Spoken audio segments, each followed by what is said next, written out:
우리나라의 수도 서울 한가운데에 우리의 땅이 아닌 곳이 있습니다. 바로 용산 주한 미군기지인데요. 이제 3년 뒤죠. 2016년이면 용산 미군기지가 반환이 돼서 우리 품으로 돌아옵니다. 문제는 용산기지가 기름에 잔뜩 오염이 된 채 반환된다는 점인데요.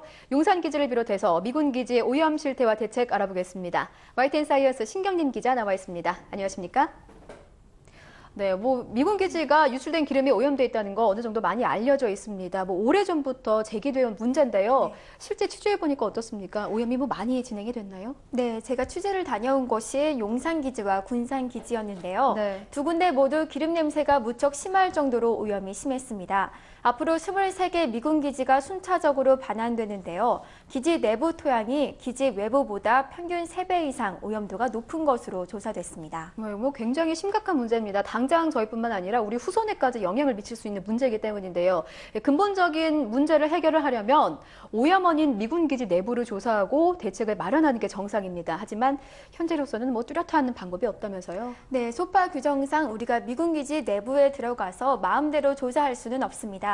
다만 지난달 열린 환경부와 주한미군 간 환경문과위원회 회의 의제로 기지 내부 조사권이 채택됐는데요. 아직 결론이 내려진 것은 아니지만 문제 해결을 위한 단초는 마련된 것으로 보입니다. 심각한 미군기지 오염 사례, 용산과 군산의 미군기지를 찾아 취재했습니다. 지난 2001년 3월 서울시 지하철 건설본부가 6호선 녹사평역 건설 도중 지하수에서 기름이 새어나오는 것을 발견합니다. 건설본부는 환경부에 이 상황을 보고했고 서울시와 환경부뿐 아니라 미군도 공동으로 조사에 착수합니다. 녹사평역 인근 미군기지에서 기름이 새 나왔을 수도 있다는 의문이 제기됐기 때문입니다. 5개월여 뒤 미군은 기자회견을 열고 용산 8군 기지 내에서 여러 차례 기름 유출 사고가 있었다는 사실을 인정합니다. 그 후로 12년이 지난 올해 7월, 용산 녹사평역을 찾았습니다. 커다란 철제 구조물이 보입니다. 지하수 집수정입니다. 이곳에 지하수를 모으면 그 안에 포함된 기름이 물 위에 뜨게 되고 이 기름을 수거해 버리면서 지하수를 정화하는 것입니다. 이곳에서는 일주일에 2번씩 정화 작업이 이루어지고 있습니다. 내부를 한번 살펴보겠습니다. 뚜껑을 열자마자 매캐한 기름 냄새가 진동하고 이처럼 많은 기름이 묻어납니다.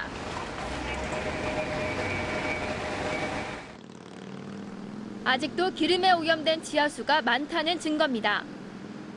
환경단체는 오히려 오염 수치가 개선되기는커녕 더 나빠졌다고 주장합니다. 실제 2001년 이후에 서울시가 녹사평 주변의 지하수 오염을 확인한 시점부터 지금까지 그 수치가 떨어지거나 개선됐다기보다는 유지되거나 더 나빠진 것이 구체적인 데이터로 나오고 있고.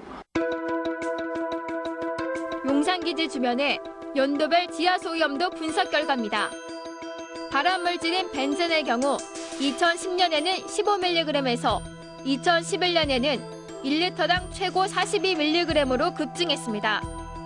기준치의 2,800배를 초과하는 양입니다. 유전자를 변형시킬 수 있는 석유계 총탄화수소의 경우도 2011년 기준치 5,300배를 초과한 양이 검출됐습니다. 결국 용산기지 내부의 토양과 지하수 오염 상태가 생각보다 훨씬 심각할 가능성이 높다는 추측이 가능합니다. 지금까지 지난 20년 동안 국내에서 많은 주한미군기지나 반환기지의 오염 중에서도 가장 심각한 것이 녹사평을 중심으로 한 지하수 오염이 아닌가 그렇게 생각됩니다.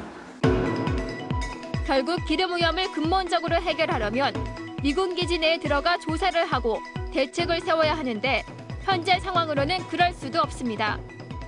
치외법권 지역이기 때문입니다. 사실상 오염이 시작된 장소는 용산 미군기지 내로 저희가 생각하고 있습니다. 하지만 오염원에 접근할 수도 없고요. 오염원에 대한 정보도 알 수가 없고 또 이 오염된 유류, 어떤 기름에 오염됐는지 이런 정보를 전혀 제공받지 못하기 때문에 사실상 근본적인 대책을 마련할 수가 없는 상황입니다. 전북 군산의 미군기지. 2011년 5월 주민신고로 기름 유출 사고가 외부에 알려졌습니다. 2006년 이후 벌써 6번째입니다. 기름이 처음에 유출된 것은 5월 26일 날 확인이 됐어요. 2011년 5월 26일 날 확인이 됐는데 그래갖고 관계기관하고 같이 와서 이제 그 방제 작업을 하고 있었고 그 내용을 확인해 보니까 24일 날 이미 기름 유출 사고가 난 거예요. 기지 내부에서. 그리고 나서 저희는 이제 좀 너무 늦게 하는 거죠. 이틀 동안 기름이 계속 흘러내려가고 있었던 거예요. 환경 전문가는 주민이 발견하지 않았으면 미군은 기름 유출 사건을 알리지 않고 그냥 넘어갔을 것이라고 주장합니다. 지난 2011년 기름 유출 사고가 났었던 바로 그 지역입니다. 정화 작업을 거쳐 눈으로 보기에는 깨끗하지만 아직 안심할 수 없습니다. 미군기지 주변 마을을 둘러봤습니다. 풀이 무성하고 거미줄이 쳐져 있는 폐가. 4년 전에는 사람이 살았던 집입니다. 하지만 이 집을 포함해 3가구에서 암 환자가 발생했습니다. 주민들은 우물을 원인으로 지목했습니다. 집 뒤편에 있는 우물이 미군기지 내부에서 유출된 기름으로 오염됐다는 겁니다. 역학조사 결과 우물과 암 발생은 상관관계가 없는 것으로 나왔지만 전문가들조차 의문을 제기합니다. 피해 당사자들의 의견이 가장 중요하거든요. 어디에 무슨 문제가 있고 어디에 무슨 문제가 있고 제일 잘 아는 사람이 피해자들이거든요. 그런데 그 지역의 사정들을 전혀 모르고 그런 사람들이 와서 그냥 조사하는 거죠.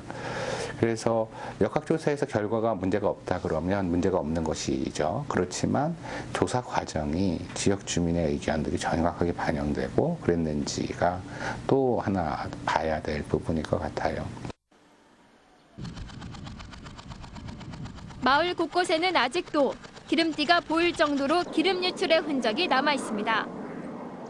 지하에서 흘러내려서 기름이 나오는 경우가 있었고 그 다음에 또 하나는 뭐 유수 분리기 물하고 기름을 분리한 장치가 있는데 그것이 오작동해서 기름을 밖으로 내보내서 이제 용기로 흘러 들어가는 경우가 있었고 그다음에 동파돼서 겨울에 동파가 되어서 기름이 흘러내리는 그런 경우가 있었어요.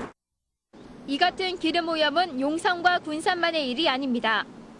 2007년까지 반환된 23개 미군 기지를 조사한 결과 크고 작은 토양 오염이 발생한 것으로 밝혀졌습니다.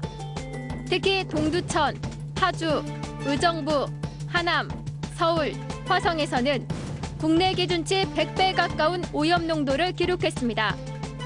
미군 기지 토양 오염 면적은 65만 제곱미터, 축구장 91개 크기에 달합니다. 오염되어 있는 것에 대해서 거의 방치에 가깝게 몇십 년 왔기 때문에 현재 곳곳에서 오염이 나오고 특히 녹사평처럼 토양뿐만이 아니라 지하수까지 오염이 되어 있는데 이 기지들을 이제 반환이 눈앞에 두고 있기 때문에 미 측에서는 구체적으로 이것에 대한 정화 계획을 수립하기보다는 반환하고 넘겨주고 나가겠다라는 게 기본 입장인 것 같습니다.